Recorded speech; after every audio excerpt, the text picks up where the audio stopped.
আসসালামু আলাইকুম রহমতুল্লাহি অবরকাতুহু।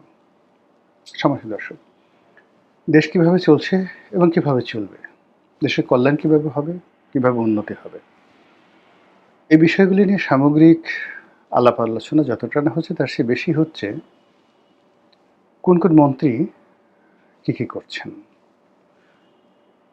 এই মন্ত্রী হলো কি করে, সে এতগুলো মন্ত্রণালয়ের দায়িত্ব পেল কি করে, এর পিছনে কি কোনো ডিল হয়েছে, টাকা পয়সার লেনদেন হয়েছে, কাউকে কি কিছু দিতে হয়েছে, ইত্যাদি ইত্যাদি নানা রকম নেতিবাচক কথা ঘুরে ফিরে সামাজিক মাধ্যম, টেলিফোনে একে অপরের সঙ্গে আলাপ আলোচনা, চায়ের আড্ডাতে বিএনপি থেকে শুরু করে যারা রাজনৈতিক সচেতন তারা সবাই খুব আলোচনা করছে যে এটা হলো কি করে। এভাবে বেশিরভাগ মন্ত্রীদেরকে নিয়ে নেতিবাচক কথাবার্তা হচ্ছে। দুই চারজন মন্ত্রী যে নেই যারা প্রশংসিত হচ্ছেন বা যাদের একটা একেবারে সাউন্ড রাজনৈতিক ব্যাকগ্রাউন্ড রয়েছে, যেমন যোগাযোগ প্রতিমন্ত্রী যিনি একসময় ছাত্রদলের সেক্রেটারি ছিলেন, ওই মান্ডা এলাকাতে যিনি থাকেন, এই ভদ্রলোককে নিয়ে খুব ইতিবাচক আলোচনা হচ্ছে। তিনি কেবলমাত্র তারেক রহমান সাহেবের গাড়ির সামনে দৌড় দিয়েছেন এই একটা বিষয়ে ছাড়া তাকে নিয়ে নেতিবাচক কথাবার্তা হচ্ছে না। আর একজন ভদ্রলোক আছেন, যেমন কৃষিমন্ত্রী যিনি আছেন, তিনি একজন সফল ব্যবসায়ী, কিন্তু তার বিনয়, ভদ্রতা বা স্বাভাবিক যে আচরণ এটা যে কোনো মানুষকেই মুগ্ধ করবে। আবার যে মন্ত্রী এই যে সাম্প্রতিক পদত্যাগ করলেন, পার্বত্য বিষয়ক যিনি প্রতিমন্ত্রী ছিলেন, তিনি একজন সাবেক যুগ্ম জেলা জজ, অত্যন্ত ভদ্রলোক, জনপ্রিয় মানুষ। এখন এই ভদ্রলোক মানুষ কেন সেই মন্ত্রিত্ব থেকে তাকে পদত্যাগ করতে হলো, কেন তিনি চলে গেলেন, এসব নিয়ে নানা রকম কথাবার্তা, নেতিবাচক কথাবার্তা কিন্তু চলছে। তো এই বিষয়গুলি নিয়ে আলোচনা করব, তার সঙ্গে সঙ্গে একই সঙ্গে আলোচনা করব যে বিএনপির ভিতরে বর্তমান মন্ত্রী পরিষদ নিয়ে, উপদেষ্টা পরিষদ নিয়ে নানা রকম অস্থিরতা আছে, অস্বস্তি রয়েছে, অশান্তি রয়েছে এবং অনেকে এই মন্ত্রী পরিষদ পছন্দ করছে না। তাদের বক্তব্য হলো যে বিএনপির অনেক অনেক ত্যাগী নেতা রয়েছেন যাদেরকে নির্বাচনে মনোনয়ন দেওয়া হয়নি। এর কারণ হিসেবে বলা হয়েছে যে তারা নির্বাচন এলাকায় জনপ্রিয় নন, কিন্তু জাতীয়ভাবে তারা অসাধারণভাবে পরিচিত, তাদের বাগ্মিতা প্রমাণিত, দলের জন্য ইফেক্টিভ, দে আর ন্যাশনাল লিডার্স। এরকম অন্তত পক্ষে 20 জন নেতৃবৃন্দ রয়েছেন যাদেরকে মনোনয়নও দেওয়া হয়নি, আর এই 100 দিন হয়ে গেল সরকারের কোনো পদ পদবিতে সম্মানজনক কোনো জায়গাতে তাদেরকে রাখা হয়নি। যেমন একটা সময় নজরুল ইসলাম খান, বর্ষিয়ার নেতা, তাকে মন্ত্রী বানানো হয়নি, কিন্তু তাকে রাষ্ট্রদূত করে পাঠানো হয়েছিল কুয়েতে। তো এরকম আসলে তো সরকারের যদি বলে যে আমি 100 জনকে প্রোভাইড করবো শুধুমাত্র পররাষ্ট্র মন্ত্রণালয়ে, রাষ্ট্রদূতদেরকে প্রতিমন্ত্রী পদ মর্যাদা দিয়ে, উপমন্ত্রী মর্যাদা দিয়ে তাদেরকে পাঠালে বিএনপির অনেক সিনিয়র যারা নেতৃবৃন্দ তারা অখুশি হবেন না, কিন্তু এই কাজটি এখনো পর্যন্ত বিএনপি শুরু করেনি। ফলে সামাজিক যোগাযোগ মাধ্যমে যারা এ সকল নেতাকর্মীদের যারা ভক্ত মুরিদান রয়েছেন, শুভানুধ্যায়ী রয়েছেন, তারা প্রতিদিনই এক একটা করে রিল ছাড়ছেন যে মন্ত্রিসভা পরিবর্তন হচ্ছে, এরা মন্ত্রী হচ্ছেন, এরা বাদ পড়ছেন, এই সমস্ত নানা রকম কথাবার্তা, যা কিনা সরকারের যে স্বাভাবিক কর্মকাণ্ড রয়েছে, যে ধারাবাহিকতা রয়েছে কর্মে, সেই জিনিসগুলো নষ্ট করে দিচ্ছে। তো সেই দিক থেকে আমার কাছে যেটা মনে হচ্ছে যে সরকারের কাজকর্ম যেভাবে স্থবির হয়ে পড়েছে, যেভাবে মন্ত্রী পরিষদ এবং উপদেষ্টা পরিষদ সহ প্রধানমন্ত্রী কার্যালয়ের যে একটা গ্রুপ যারা লন্ডন থেকে এসেছেন, তারা ক্রমশ দলের পরীক্ষিত নেতাকর্মীদের দ্বারা অসহযোগিতার শিকার হচ্ছেন, ট্রলের শিকার হচ্ছেন, বুলিংয়ের শিকার হচ্ছেন। তারপরে ক্ষেত্র বিশেষে মানে এই সমস্ত লোকরা যখন কোথাও যাচ্ছে, দলের সিনিয়র যারা নেতৃবৃন্দ রয়েছেন তারা মুখ ফিরিয়ে থাকেন, তাদের সঙ্গে কথাও বলেন না এবং পেছনে পেছনে আজে বাজে কথা বলেন, ও কোত্থেকে আসছে, কি আসছে। এর ফলে কি হলো, এই সরকারের মধ্যে একমাত্র প্রধানমন্ত্রী ছাড়া আর কারো নাম সামনে আসছে না। প্রতিটি মন্ত্রী, এমপি, সিনিয়র ধরেন কয়েকজন, মির্জা ফখরুল সাহেব আছেন, তারপরে আমির খসরু মাহমুদ চৌধুরী আছেন, এরকম হাতে গোনা কয়েকজন ছাড়া বাকি সবাইকে নিয়েই কিন্তু ট্রল হচ্ছে, বুলিং হচ্ছে, তাদেরকে নিয়ে গালাগালি করা হচ্ছে। এর কারণ হলো দলের যেগুলো ইফেক্টিভ, মানে মন্ত্রী হয়েছেন কিন্তু 17 বছর রাজপথে ছিলেন না, মন্ত্রী হয়েছেন কিন্তু 11-র সময় দলের সাথে বেইমানি করেছেন, মন্ত্রী হয়েছেন কিন্তু বিএনপির সাথে কোনো সম্পৃক্ততা নেই, মন্ত্রী হয়েছেন জাতীয়তা আদর্শবাদের সাথে কোনো স্যাক্রিফাইস নেই, মন্ত্রী হয়েছেন সারাক্ষণ ডিজিএফের দালালি করেছেন, সারাক্ষণ আওয়ামী লীগের সাথে তলে তলে যোগাযোগ রক্ষা করেছেন, কখন জামাতের সাথে যোগ দিবেন, কখন অন্য ছোট দলে যোগ দিবেন, নানা রকম হিস্ট্রি যাদের আছে, কিন্তু এখন মন্ত্রী হয়ে গেছেন। তো তাদেরকে তো বিএনপির সেই সমস্ত নেতা যারা সত্যিকার অর্থে কারোর সাথে নেগোসিয়েশন করেননি, কারো পয়সা নেননি, জেল খেটেছেন, তারপরে দুর্নীতির অভিযোগ যাদের বিরুদ্ধে নেই, সুদীর্ঘকাল ছাত্র রাজনীতির একটা বর্ণাঢ্য ইতিহাস আছে, সেই সমস্ত মানুষ এদেরকে কেন পাত্তা দেবে বলেন? সেটা তারেক রহমান সাহেবের ঘনিষ্ঠ হন বা জিয়া পরিবারের ঘনিষ্ঠ হন, what ever maybe, does not matter, Bogura বাড়ি হন, এতে কিচ্ছু আসে যায় না। রাজনীতি এমন একটা ব্যাপার, এখানে আসলে নিজের যোগ্যতা বলে টিকে থাকতে হয়। আর মানুষের নেতাকর্মীদের সম্ভ্রম অর্জন করতে হলে এখানে গোপালগঞ্জের লোক হতে হবে, বগুড়ার লোক হতে হবে, ফেনীর লোক হতে হবে, নট লাইক দ্যাট, বা রংপুরের লোক হতে হবে, নট লাইক দ্যাট। ধরুন জাতীয় পার্টির জমানাতে এরশাদ কিন্তু প্রাণান্ত চেষ্টা করেছিলেন তার পরিবারের যারা লোকজন রয়েছেন কাউকে কাউকে রাজনীতির লাইমলাইটে আনার জন্য। একমাত্র জিএম কাদের সাহেব ছাড়া তার পরিবারের আপনজনের কেউ জাতীয় নেতা হতে পারেননি। রংপুর কেন্দ্রিক অনেক নেতা যাদেরকে মন্ত্রী বানানো হয়েছিল এরশাদের জামানাতে, আবার এরশাদ পরবর্তীতে তাদেরকে শেখ হাসিনা সরকারের সুযোগ করে দিয়েছিলেন মন্ত্রী হওয়ার জন্য, কিন্তু তারা কেউ ন্যাশনাল নেতা হতে পারেনি। জাতীয় পার্টি বলতে ওই আনিসুল ইসলাম মাহমুদ, ওই কাজী ফিরোজ রশিদ, কিংবা ধরুন সেই কাজী ফিরোজ রশিদ বা রুহুল আমিন হাওলাদার, এর বাইরে জাতীয় পার্টি আসলে যেতে পারছে না, মানে নেতা তৈরি করা যাচ্ছে না কোনো অবস্থা। আবার এই গ্রুপে, এরশাদ গ্রুপের মধ্যে জিএম কাদের সাহেব, শামীম হাদের পাটোয়ারি, এই দুজনের বাইরে আপনি কারো নাম পাবেন, এবং এরা সবাই কিন্তু দেখবেন নিজেদের যোগ্যতা বলে তারা আজকের এই পর্যায়ে আসছে, এবং পরিবারের মধ্যে গুতুগুতি করে এই পর্যায়ে আসছে। তারা দয়া মায়ায় বা সুযোগ সুবিধা নিয়ে কিন্তু নেতা হননি। এরপরে যদি আপনি আওয়ামী লীগের কথা চিন্তা করেন, আওয়ামী লীগের যারা আত্মীয় কোটায় দলে বড় বড় পদ পদবি পেয়েছেন, ক্ষমতা দেখিয়েছেন, অনেক আওয়ামী লীগের শুধুমাত্র শেখ পরিবারের সাথে একটু দূরতম সম্পর্ক আছে এরকম লোক যুবলীগ, ছাত্রলীগ, আওয়ামী লীগ, সরকার, মন্ত্রী, এমপি অনেকে হয়েছেন, অনেকে শেখ হাসিনার দয়াতে মন্ত্রী হয়েছেন, এমপি হয়েছেন, অনেক কিছু হয়েছেন।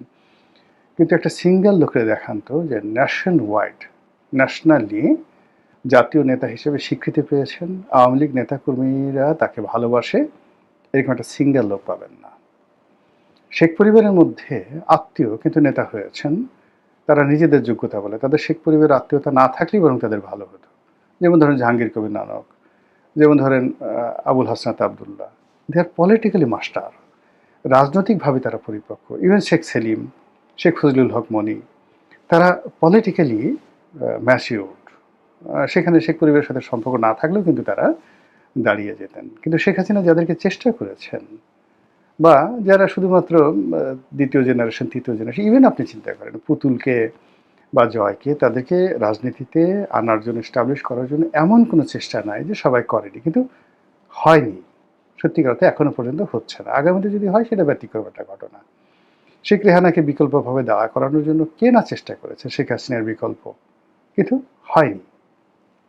একইভাবে ধরেন বিএনপি রাজনীতিতে, বিএনপিতে পরিবার প্রথা ওইভাবে জিয়াউর রহমানের আমলে তেমন একটা ছিল না। কিন্তু বেগম জিয়া তো তার ভাই সাইদ ইস্কান্দার থেকে শুরু করে তার অন্যান্য আত্মীয়স্বজন যারা আছেন, কর্নেল জাফর ইমাম থেকে শুরু করে আর অনেককে তিনি প্রতিষ্ঠা করার চেষ্টা করেছেন। তারেক রহমান সাহেব তার বন্ধু-বান্ধব, আপনজন, পরিবারের যারা লোকজন, আমাদের আত্মীয়, কোনো কারণে একটু আত্মীয়-ঠাত্মীয় হয়েছে বা তার সাথে ভালো সম্পর্ক, এদের অনেককে তিনি নেতা বানানোর চেষ্টা করেছেন। এরা কেউ নেতা হতে পারেনি, বরং মানে এখনো পর্যন্ত সবাই দলের মধ্যে তারেক রহমান সাহেবের সঙ্গে যাদের আত্মীয়তা, বন্ধুত্ব, ব্যক্তিগতভাবে তিনি যাদেরকে স্নেহ করেন, এরা সবাই সাধারণ নেতাকর্মীদের রোষানলে আছে। এটা হলো বাস্তবতা। তো ওখান থেকে বের হয়ে একজন সাইফুর রহমান হয়ে যাবেন, একজন আব্দুল সালাম তালুকদার হবেন, কে এম ওবায়দুর রহমান হবেন। এটার জন্য আসলে লং আউটস্ট্যান্ডিং পলিটিক্যাল পারফরমেন্স দরকার হয়। তো এরকম পলিটিক্যাল পারফরমেন্স রয়েছে বিএনপির অন্ততপক্ষে 50 জন নেতা যারা এমপি হতে পারেননি, কিন্তু এমপিদের বস। এই মন্ত্রী হতে পারেননি, কিন্তু মন্ত্রীদের নেতা ছিলেন তারা। তো সেই সকল মানুষকে নিয়ে দলের নেতাকর্মীরা প্রতিদিনই তারা বলছে যে আমার নেতা বা অমুক আজকে মন্ত্রী হবেন, কালকে মন্ত্রী হবেন, পরশুদিন তারা এমপি হয়নি, ওটা হবেন, ওটা হবেন। এটা নিয়ে যে টানাপোড়েন চলছে, সেই টানাপোড়েনটা যদি দীর্ঘকাল চলতে থাকে, সরকার কিন্তু মুখ থুবড়ে পড়বে। এর কারণ হলো